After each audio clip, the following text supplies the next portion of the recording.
Hey YouTube, this is EvanMagician34, and these are your top 30 most interesting cards before Starstrike Blast. And here is card number 30, Zero Gardna. He can be retrieved, he can be searched, and he's spell speed 2. And there's virtually no way this guy can't be searched or used. He's amazing, very practical. 29, Wave Motion Cannon. This is one of those all-or-nothings. You can save up for 4 turns with a painful effort, all to see it get dust tornadoed and destroyed for no benefit. At the same time, you on the other side have to play the agonizing little guessing game of how long can I ignore it and hit set cards that might be more dangerous in the short term. And number 28, Bait Doll. Because it's a lot of repeat abuse. It represents potentially multiple copies of Spell Destruction in your deck because it keeps cycling back. At the same time, it can easily misfire once. It can also cost your opponent cards by forcing activations prematurely.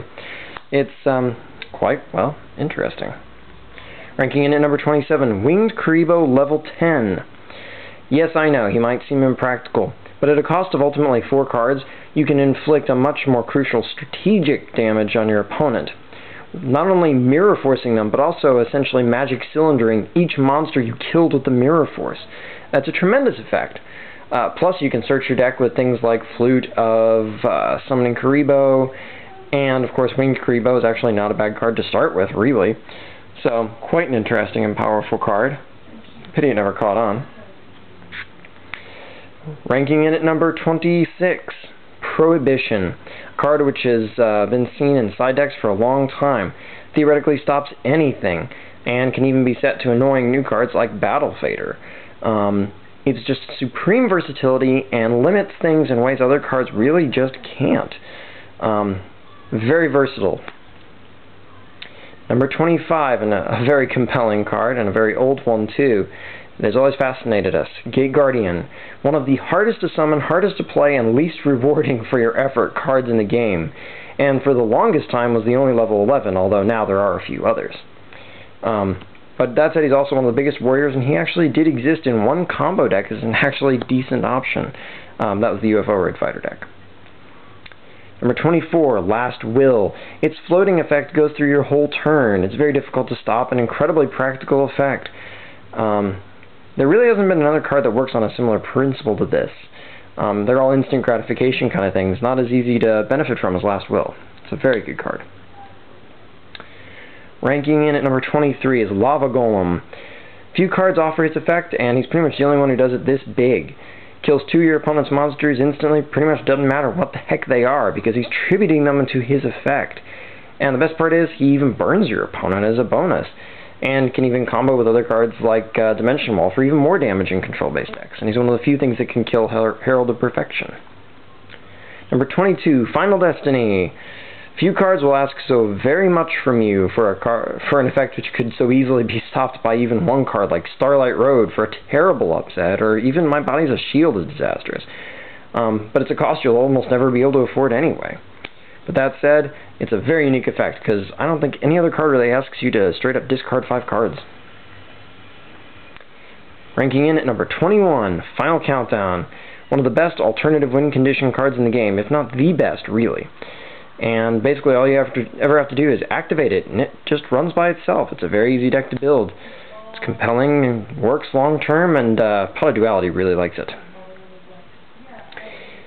Card number 20, Amazoness Chainmaster. Dies in battle, doesn't matter if it's a flip or not, which is nice. And it just straight up reaches into your opponent's hand and deprives them of a monster, at the same time giving you the chance to do it yourself. It's an awesome card. And really, Effect Veiler does not like it, because Veiler does not go off at the correct time to stop her. If she's set and gets hit, you just steal the Veiler. It's pretty awesome. 19, Maiden of the Aqua. It's not her effect. It's the fact that of all the overzealously edited arts in Yu-Gi-Oh!, she's one of the few cards, and not the only card, that really got away unscathed. It's kind of hard to see on this camera, I think, but if you take a look at her on Yu-Gi-Oh! Wiki, she did not get the massive breast reduction that virtually all other female cards in Yu-Gi-Oh! Got. Somehow her frighteningly large breasts somehow escaped getting edited. And okay, yes, it's a little dirty tee-hee, but bottom line is, it's really amazing. Anybody who escapes the really just crazy Konami editing, so kudos to her for that. She's always been fascinating. Alright, ranking in at number 18, Cyberstein. Pure power, but in a very unique form. Grabbing any fusion offers you all kinds of options. It's versatility, it's destruction, it's just size, it's trample, it's you name it. Really cool guy, and his history is interesting too. Number 17, Future Fusion. It's not so much that you get the fusion, it's that it's essentially 5 foolish burials all at once. Okay, yes, they have to be things that are part of a fusion, but they can even be non-specific fusion materials because you're actually fusing right now, unlike with Prisma. So, yeah, this card has even enabled entire decks by itself, like Jinzo and Hopeless Dragon. Pretty much run off that card. 16, Core Blast. Basically, because so few cards offer you this kind of removal, it can actually sweep your opponent's entire field. And not only that, but unlike other cards of its kind, it can do it repeatedly. And yeah, Koki Marys have some maintenance costs associated with them, but that's pretty much go big or go home. Number 15, Reversal Quiz. It's just another one of those cards that asks so very much for often so little return, but also has invited some interesting combo decks. 14, one of my personal favorites, Time Wizard. Another go big or go home. It's a massive gamble on one flip of a coin, and lots of people mock it, but you'll see even the toughest player get real serious if he ever drops on the other side of the field, and you can even summon him off of Apprentice. That is Apprentice Magician. Ranking in at number 13, Fiber Jar. Complete reset of the game with the exception of remove from play cards and life points. This can definitely lead to some cool combos, and just generically is still an awesome card, probably never coming back off the ban list. Number 12, Stardust Dragon Assault Mode. A theoretically endless string of Solemn Judgments, and it's almost impossible to get rid of. And actually not that difficult to summon, to be honest with you. It's just Stardust Dragon plus a trap. And heck, if you use Arcane Apprentice, this guy's really easy to get out. Very cool card, needs some combo decks around it. That might appear in the future on my channel. But anyway. Number 11, Self-Destruct Button, because, come on, who doesn't want to do this? It's the, oh, holy crud, I messed up, now I kill you. And of course the history of its deck that was the combo deck with this and Wall of Revealing Light to tie like 10 times, and then right before time is called, side deck 15 cards worth of burn was just awesome. Alright, your top 10 cards. Number 10, Fairy Box. It's actually pretty playable. Sure, not every deck likes it, but, I mean, heck, actually Gladiator Beast even ran it once. It's a coin toss chance, but it's essentially like having Sasuke Samurai number 4 in a lot of ways. Only every monster in your deck is it. It's a great card. Number 9, the Mighty Effect Veiler. It's amazing. For negating but not destroying, this guy has tremendous power. Plus he's a tuner. Plus he's honestable, which really is kind of obligatory for everybody to hear, but anyway. And he can be beckoned. Number 8, for sheer judge annoyance, and lots of rulings which haven't really ever been made, or at least publicized, Pharaoh's Treasure. This raises so many questions. Can I just shuffle and shuffle until it ends up on top of my deck? Can my opponent cut it away to the bottom? It's face up in my deck. No other card does this, and if they have a brain in their skulls, they will never print another card that has this bizarre but easily misinterpreted and challenging kind of effect. Alright, ranking in at number 7, Herald of Perfection, because an endless string of Solemns from Stardust Dragon, but only once per turn, wasn't good enough. 2800 point hops out so easily, comes off of Advanced Ritual Art. Jeez, what were they thinking? This guy's a deck in and of himself. He made Moki Moki desirable. That's crazy. Number 6, Reptilian Naga. It's an excellent effect. It's balanced. It's very good in principle. Easily feeds cards like Reptilian Voski.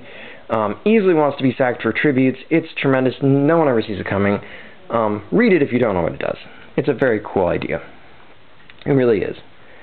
Number 5, Darkness Approaches. It costs you 2 cards, so it's essentially a -3 because it's just a book. Oh, but it's not a quick play. But it doesn't change him to defense. You're looking at the only card that can make a that can make an attack position face-down monster, which has some interesting applications with cards like, say, Jinzo, because you can turn him off, but then if he gets into a fight, he flips up in attack mode. That's pretty cool. And, don't let's forget, how do you flip summon it? Good question. Does changing it to defense mode flip it face up? Good question. I think so, but there's not really a ruling. Number 4, Blasting Fuse. Main reason? Nobody really respects the card zones and shifts their cards all the time. It's a great way to mess with people for them not knowing the rules.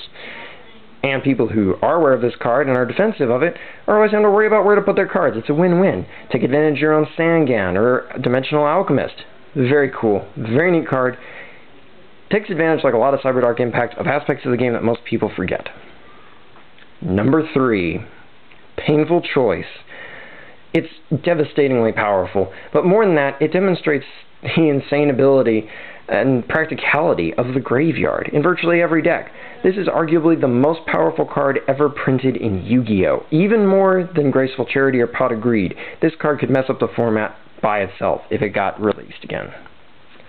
Number 2, Book of Eclipse. Talk about offering so little and so much at the same time. If played in the right deck, it can have a tremendous return, but in most, the risks far outweigh the gains. With flipping everybody face down, it's Super Book of Moon, but your opponent could draw 4 cards with ease. Number 1, most interesting card as it turned out? Vinamanaga, the deity of poisonous snakes. Because this card is as close as we're ever going to get to the Egyptian god cards as they were on the TV show and in the manga. She's virtually invincible. And with very low effort, you can easily make her unkillable in battle. And even if she does die in battle, she comes back again. The only way to get rid of her is with a handful of cards that tribute her off the field, like basically Lava Golem and Volcanic Queen. Kind of a pity Herald of Perfection made those popular. But yeah, I would say overall, this is probably the most interesting card in Yu-Gi-Oh!, at least for now. So, anyway, with that, those are the top 30 of the top 100 plus 9 most interesting cards in Yu-Gi-Oh! And, until next time, rate, comment, subscribe, and enjoy.